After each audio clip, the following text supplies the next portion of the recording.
Hi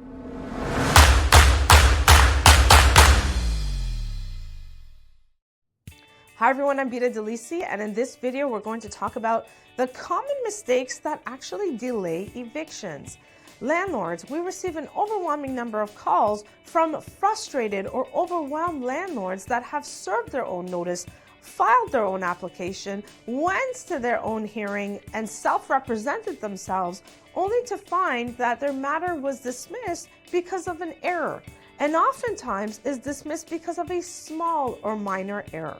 Landlords, here's what you need to know to avoid any delays for eviction. Number one, prevent avoidable errors. What that means is that your notice must be meticulously drafted. Any minor error, it doesn't matter if you forget to sign the second page, it doesn't matter if you forget to put the date, if you forget to put the address of the rental unit, any minor error may actually end up in a dismissal at the landlord and tenant board. And then you're going to have to start the process over again.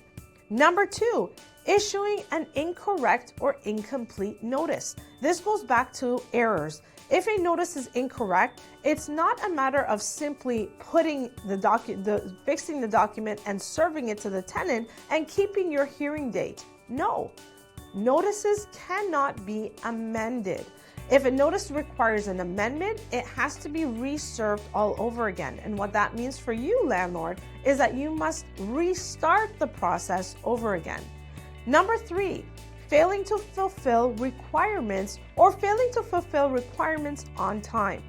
Landlords, requirements are conditions.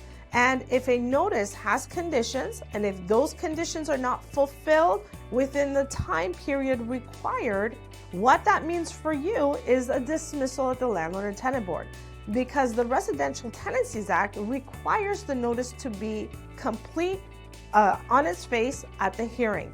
And last but not least, failing to serve correctly.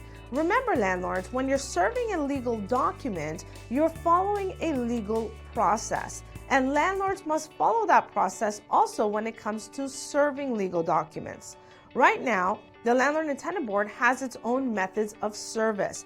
And if you go outside of that and something is served incorrectly or not in accordance with the rules of procedure, what happens? Your matter gets dismissed at the Landlord and Tenant Board. I hope you found this video informative. If you have any questions, always call us first.